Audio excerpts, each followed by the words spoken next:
Oh, hey Simon, how are you today? Hey, yeah, good idea. Thank you very much. No, it's a pleasure to have you on the show. Now, first and foremost, I do ask a lot of the guests, how do you like your coffee in the morning? Strong and black.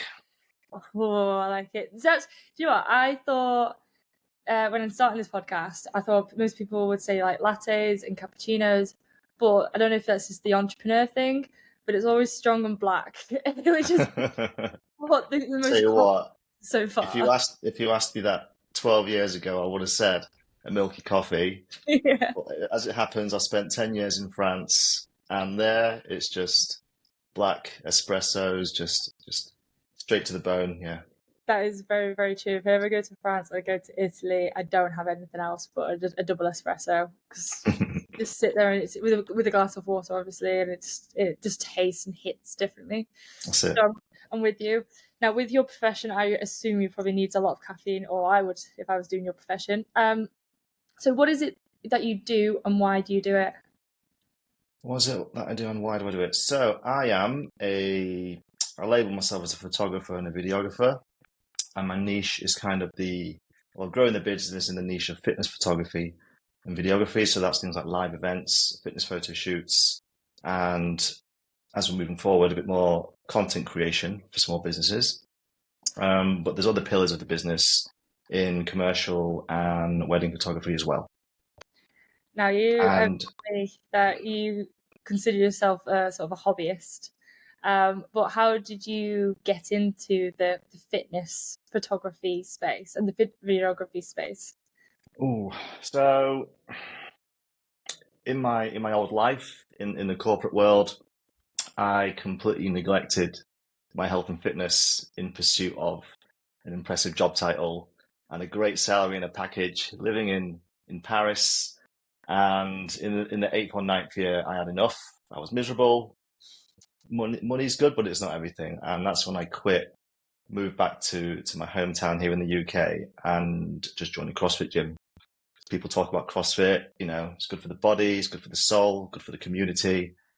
And from there, I just took my camera in. I've been a hobbyist for 18 years. Started taking photos of the gym members, and one thing led to another. The gym owner says, "Simon, you're pretty good at this. Do you mind if we use the photos for marketing?" And then, yeah, I was like, "Okay, yeah, that's fine." And then the gym members approached me asking, "Oh, do you do like fitness journey photo shoots, that kind of thing?" I was like, "No, but I can. I can do that for you." And then it was from there. A light bulb lit in my head, thinking people actually pay money for this. That's amazing. Like I love it. So that's where it started. That is incredible because you have listened to the demand and you go, well, I enjoy doing this. I'm going to do more of it. Now, with your time in France, what was it? What was the corporate job that you were doing out there? Back in France. So to give a little bit of backstory to that. So I kind of came through my childhood um, studying subjects that I felt I should or was expected to pursue. So for me, at the risk of stereotyping, it was sort of maths, physics, chemistry, or the physical sciences for A levels, and then I went on to do an undergraduate degree in astrophysics. And then I did a master of engineering in nuclear engineering. And that just led into my first job abroad in France, where I worked for a world leader in the nuclear industry, designing sort of the next generation of nuclear power plants that they're Mhm. building now in Bristol in the UK. Yeah. Um, If people did don't that know, answer your question? for people who don't know, France have a huge nuclear energy part of their supply. So as you're Yeah. telling me about it, it makes sense. Well, I'm always ever interested in well, there's two things there. I think many people can relate to feeling like they need to, or yeah, feeling like from others that they need to do certain Mm. things. Okay, like school subjects. I don't know. There's some subjects now I would have done differently. Um, but then also, was there anything that you learned in that past career that you have brought over into that now your new career? Mm. The answer is yeah. And I think the main things are like I pursued that particular educational path because I didn't really know any better. It was like more my mum and dad thinking, Simon, you need to sort of aspire to hit these job titles and this status. But having been through that, gone through 10 years out there by myself, the things I've learned are more about myself, as in what I do like, what I don't like, what I'm good at, what I'm not good at. And so whilst I was good at the job, I gradually learned that I just didn't like that job. I didn't like working harder and not getting the same feedback or pay or whatever. Like the results weren't proportional to my effort, so to speak. It's kind of the harder you work, the richer your managers become. It was kind of that really started to grind on me. So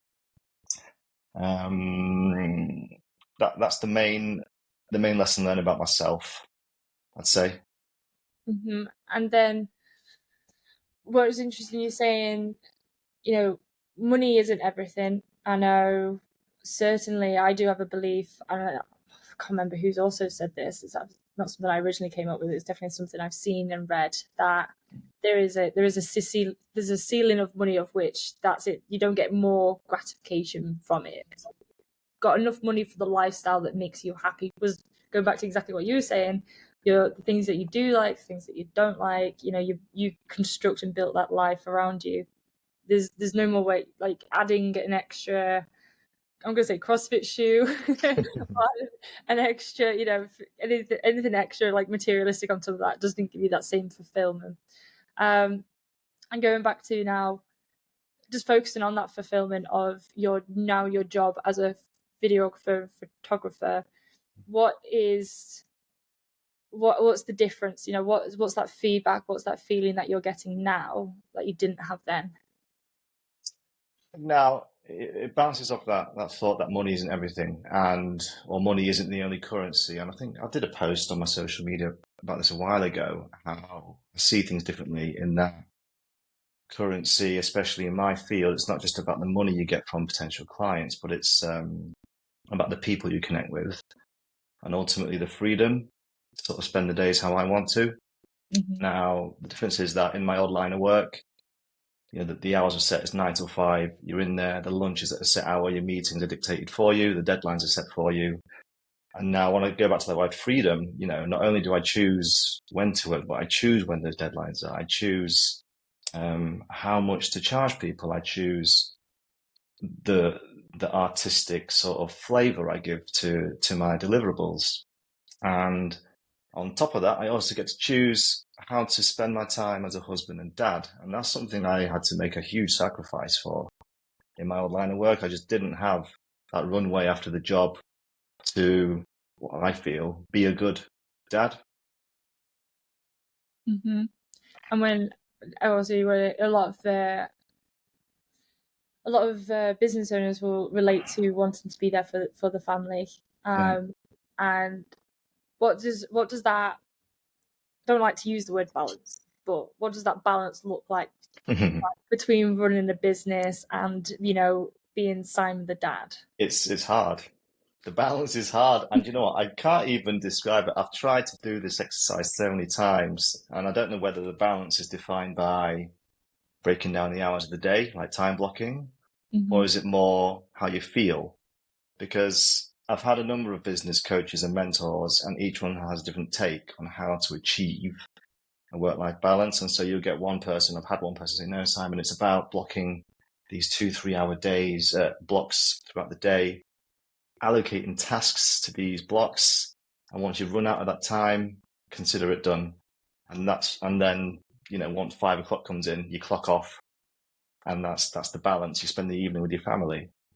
And I've tried that, honestly, 4 times in the past year, and it hasn't stuck. So it isn't for me. So my current mentor, who I've just signed up with, his approach is a bit more simple. And I think it fits me in that instead of micromanaging the hours, it's just a case of one day on the business and one day in the business. So on means working sort of on your outreach, your social media marketing, how you are perceived by people and initiating conversations. And then the next day will be in the business. So all the editing, all the back end work, the admin and the invoicing and all that stuff. And so just do that for 6 days of the week, on, in, 7 days off. And already for me, that's transformed what I've perceived as a good balance.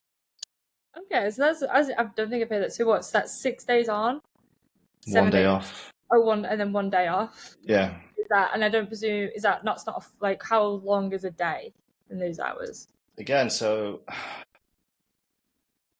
I don't really count the hours. I think I'm more of an objective based sort of, what's the word I'm looking for? It bleeds a little bit into sort of the photography and services, and how I don't really charge my time. I charge for the deliverable, so to speak. Yeah. So, and it depends, because if I've got a wedding to edit, I'm not going to get that done in 4 hours. I'll commit a day maybe, and I'll say this is the day to just smash it out. And if I do it, that's cool. But other days it'll just be an hour photo shoot with a gym athlete, and I can get that wrapped up in 3 hours. Because for me, it's like if you've delivered the task for the day, then that's it, and you can just do what you need to do for the rest of the day.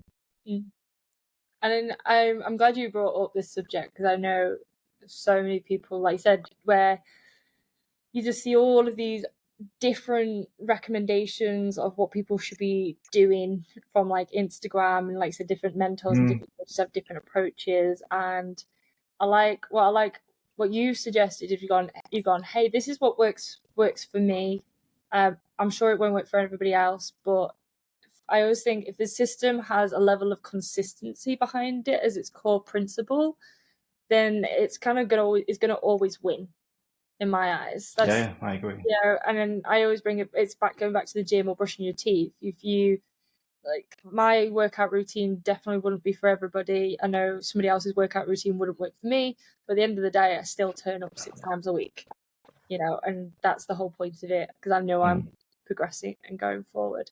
I heard one thing I actually heard really early on in my career was from Tony Robbins, because I was obsessed with like trying to find this work-life balance for ages, and actually I've kind of almost accepted a little bit of unkilter in my life, and I'll explain a bit more about that. So Tony Robbins sort of principally was like, right, okay, you kind of got you've got your sort of your partner relationship, you've got your friends relationship, you've got your health relationship, you've got your work relationship, and I'm pretty sure there's another one that I've missed off. They're the ones you can tell they're the ones I concentrate on.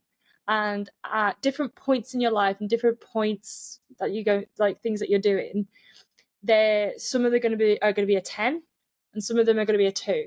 And then they're going to go up and down like this. But as long as there's some kind of check-in process to say, hey, our relationship, our partner relationship is a 2 at the moment. That needs attention. That needs to go up now. And that's fine, because I'll go, right, well, work's had a 10 for the last few months. I'm going to dial work down a bit now, because this needs my attention more. Or I had some health I struggle. People know I have so many autoimmune problems, and I was struggling with my ears at the start of the year, so I was on a lot of antibiotics. So my health was a 2, but then meant training had to dial back, nutrition had to go up to get health back up, and so work had to also dial back in order to get more rest. And it was more just having this mixture of who's taking the lead at what point. But as long as they're all getting some attention and they're all getting monitored and getting looked at, it's not like I can almost let things take the lead sometimes. Yeah. That rings a bell, actually. Does the anagram cripes ring a bell? I think it might be the same thing. I'll look it up. It sounds very similar in that the C stands for career, R is relationships, I is intellect, P is physical, as in health, E is education, and S is spiritual. So the idea is every day or every week you make an assessment, a score on each of those pillars. But I tried that, didn't work for me either. But I'm not a reflective person. I couldn't do that. I don't do it every week. I think I take it more of a month. And working with coaches, I think what I've done over the years is I've purposely put coaches around me for each of the different pillars. So then the accountability of each of those coaches on me means they all get addressed at some point, and nothing's left more than 4 weeks. You know, over time you just end up leaving stuff. It happens. But then if someone's on your case usually most of my coaches are on me every like week or 2 weeks about one of those pillars, I'm like, okay. We're gonna pick this one up. Exactly. Now I'm really keen to get into sort of the photography, especially the fitness photography world.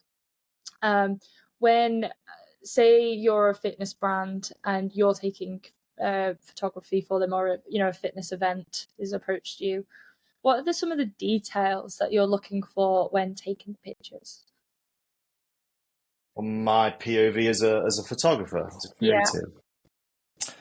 Do you know what? In a weird way, because of social media, I'm always trying to do something which is a little bit different in a way. And what I mean by that is, when I look at social media and CrossFit photography in particular, it all looks the same to me. It really is all the same. There's very, very few photos where I can look at and say, oh, so-and-so shot that one. Yeah, and I can probably name two people who I recognize immediately. So the challenge is trying to stand out. And so that drives me to try, if I can't create anything as good as them, at least create something that's consistent throughout the body of work at a given event, that it isn't varying in too much in angles or composition or whatever. So as an artist, there's three key ingredients, and that begins with light. I think a lot of beginners or amateurs in the beginning, they chase the action. They'll see someone doing heavy lifts or whatever, and they'll just go over there and just shoot it because it's happening in front of their face. But I'm at a point now where if I look at where they're standing and the light's boring or it's flat, I just won't take the shot, because it's almost not worth it for me, because it just looks the same as everything else. And so if anything, when I go into an arena or a gym, I look around and I look for these so-called, I call them kill zones where light is coming in. Sometimes if it's coming through a shaft, a window in the roof, like these skylights, or an open door or a window, and I look at where this light's converging. And at these points of convergence, for me, is the absolute sweet spot to wait for the action, not chase the action. You might not always get the quantity, but at least the quality's there and it's consistent. So for me, that's number one. Number two is composition, and that's doing things, again, not just holding the camera at waist height for the whole day. It's using the environment, like getting really low, really high, obscuring yourself behind the crowd so it looks like it's like the viewers in the moment, that kind of thing.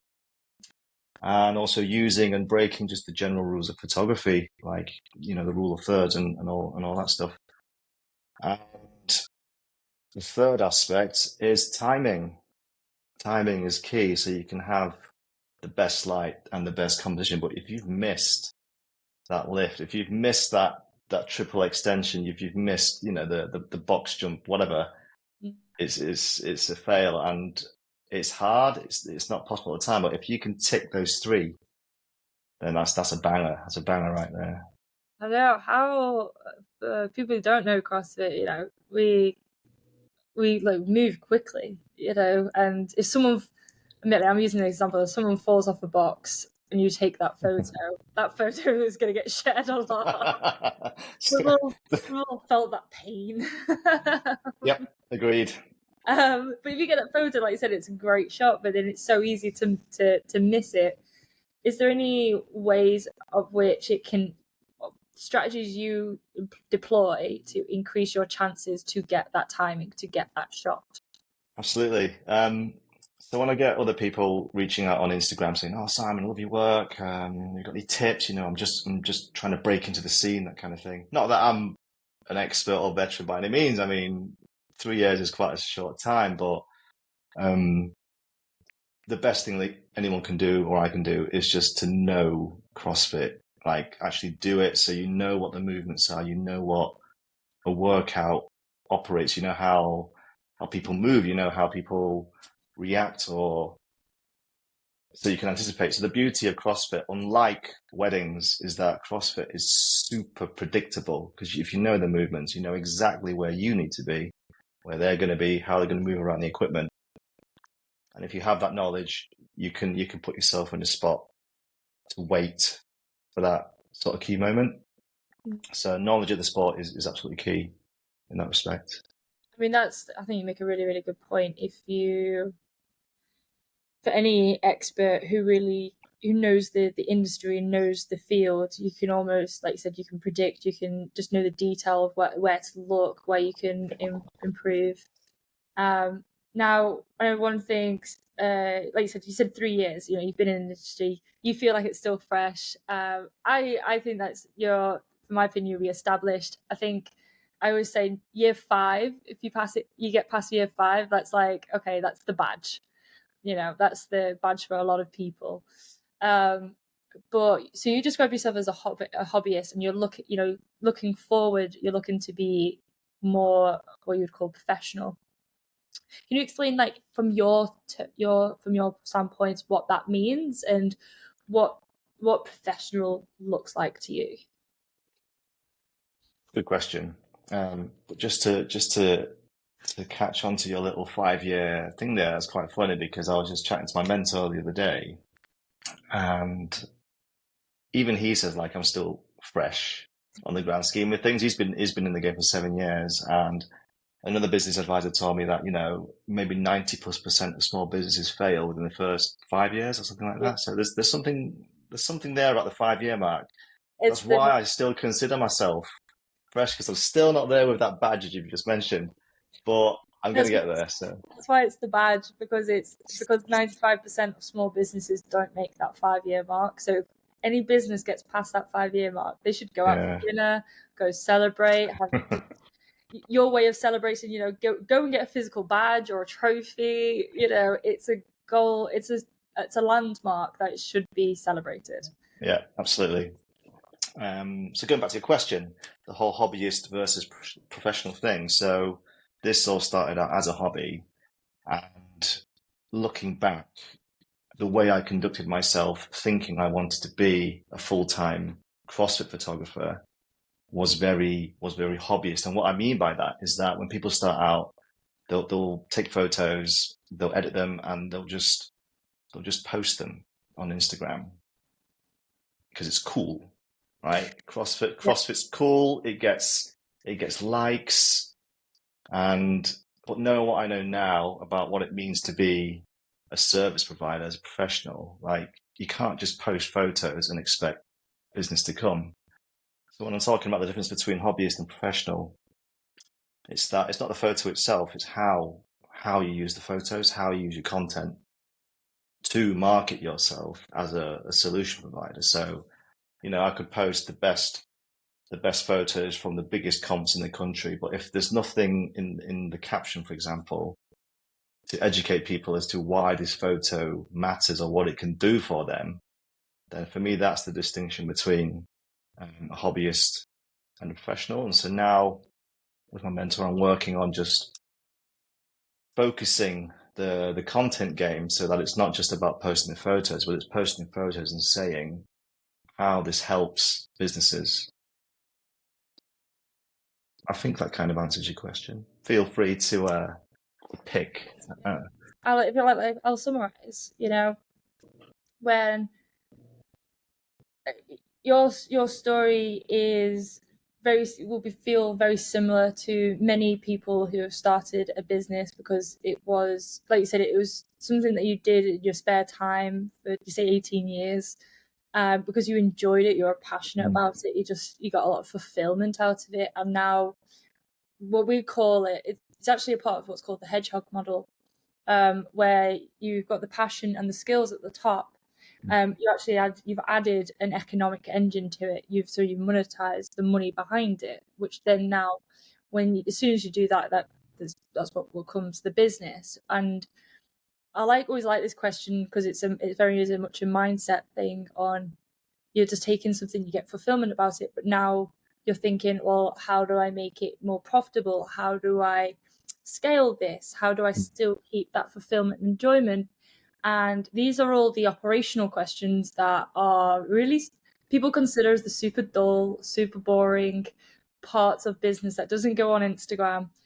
Personally, it's my favorite thing. That's what I love. I love doing this part of it. Of you've had the inception, the traction, you've proved to the market, you've been honing and refining the product. Now it's like, right, we've got 2 years to the 5-year mark. What does those 2 years next look like? How do I keep my family life? How do I keep my service lives? How do I charge more? How do I get the lifestyle that I want?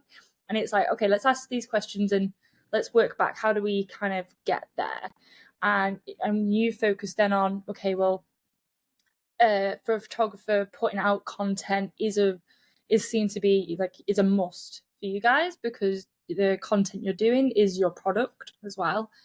And it's how the questions I'll be thinking is like, how do I add value to the people of my audience? How do I talk and resonate with my audience? How do I get more people to engage? How do I get more people to know what my services are? And I'm just reeling off these questions, but like these are the questions I'll be writing down and physically writing the answer to them. They might not be right, but at least you've answered them, which typically always happens a week later when you're in the shower or you're in the gym. You go, oh, I've had a better idea. The amount of times I've done a 5K on the assault runner and I've like started messaging on Slack because I was like, oh, I've got a better idea. Just because your brain's answered, you ask the questions, your brain will, in its subconscious, it'll start trying to answer them when it's that usually happens to me when I'm on the toilet, so I can see how where we excel differently, Yeah. I was about to say the brain comes out when it's like you're in your meditative time. You must be having some great meditation. Yeah, I might have shared too much information there, but let's go. No, my nutrition coach always tells me like I should have a reading list for the toilet. So, well, that's his skill, because he's like, hey, if you read a page a day every time you go to the toilet, That's it. Adds up, yeah. It adds up. You might read a whole book by the end of the month just by being sat there. So if that's your meditative time, great. That's how you're gonna get more for your business in that way. Now looking, as I said, that was kind of us looking ahead. And what are the sort of looking behind? What are some of the challenges that you've faced over the last 3 years? For the business, or for me, or I mean, when we get into the entrepreneur life, everything gets wrapped up into one. It does, yeah. It's all the same, isn't it? It's all the same world, because it goes back to that whole balance thing, doesn't it? So balance has always been a challenge. But if we were to dive into specifics, a big one, like probably many of the people in creative sort of work, is imposter syndrome, and it's still there. That doesn't go away. But I think what it is, like anything, the more you're exposed to it, the more sort of resilient you become. And I don't believe the people who say that it goes away in time, that you become good enough, that you become the authority, that no one questions you anymore. Like, I don't think I believe that yet. So, but I just believe that once you see the building body of work that people have paid you for and who are happy with your work, that just slowly chips away that feeling whenever I'm out in the field. So that's been a huge one the past 2 years, and will continue for the next 30 years. I'm sure it will be. But I'm glad you mentioned that one. A lot of people have come onto the podcast and said that's them. It's one of the biggest challenges, and how you framed it is exactly what Alex Hormozi says, where if everybody has this imposter syndrome, but if you build that undeniable amount of evidence that you can do what you say you can do, then at least you've got that's the confidence, that you're on the path that you're right going. You'll always have this little voice of doubt that, oh, am I good enough for this? But that to me is just a driver to wanting to be better all the time. So I don't even think it should go away. I think it can be seen as a positive thing in the right amount. Yeah, no, that's a good one. It's a good way to think about it. Another aspect to that as well, the whole confidence thing, is that I think another root cause of the imposter syndrome is because when you're starting out on here and putting yourself out into the world through social media, people think based on what they've seen, like you have to act, you have to write, you have to speak a certain way and communicate certain types of messages and things like that. And what that means is we care too much about what people think.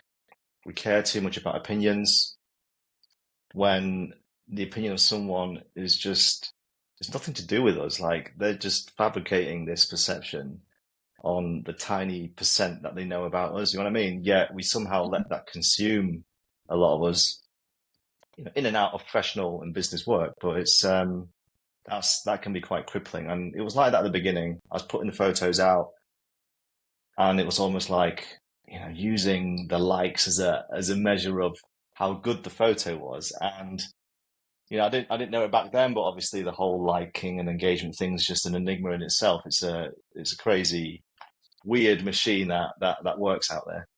But now, 3 years in, I almost don't. Are we allowed to swear on this? Oh yeah, we can.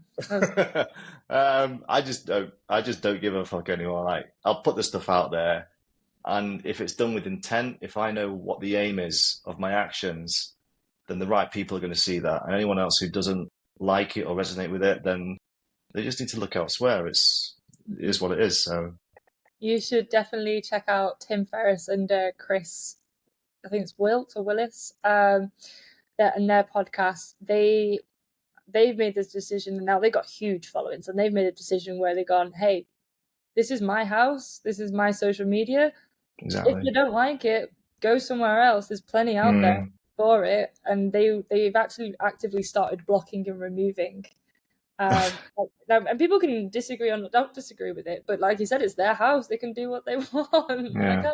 I've got huge respect for that, because it almost just it's almost like a fight back against the keyboard warrior who are making these impressions on you from this 1% of your life in this That's it. very narrow perspective that you put out there in the world. So you go check them out and see what they're saying. It's certainly We'll do. very interesting. So it brings me to my final question of the podcast, which I ask everybody. What can a person buy from you today that is under £100, that gives them a ton of value to their lives? Under £100. Yeah. I'm afraid I don't sell anything that's less than £100 in my list of products. So what I can offer and what I welcome is a free chat, free DM, whatever, a little video call, whether it's a starter photographer figuring things out in the gear or the technique, or a younger version of me 3 years ago wondering what they should do to sort of get into sort of paid photography business, how to build a portfolio, or whether it's with, like, I love talking about, I'm a student of marketing. I love to learn about it. And so anyone I can pick the brains about marketing and social media and stuff like that, I just love to talk about that stuff. So my offer is a chat, just to share, because anyone who's watching this, anyone I pass the street on, in no sense am I better than anyone. Like, we can all learn something from each other. So my mission is to collect all those nuggets from all you guys, and for the betterment of myself. I mean, that is a ton of value. There's something like you can't buy experience, and you yourself, you've got coaches, and the power of having just that mentoring, even if it's just one nugget, one little piece of advice, that just helps you navigate this winding small business world journey. So I'll make sure everybody contacts Simon, and has that free chat, or even just put a message out onto Instagram. I'm pleased that you said that, because some people get nervous, even just messaging, because they don't want to, they feel like a bit of a burden or guilty for doing it. But yeah, if you're happy and you're welcoming and to share ideas and share tips, that is how you make the world a better place. So I'm a big fan. That's it. Amen. On that note, thank you so much for coming onto the podcast. Hope you had a great time, and absolutely have you on again. And thank you so much. All right, lovely. Thank you.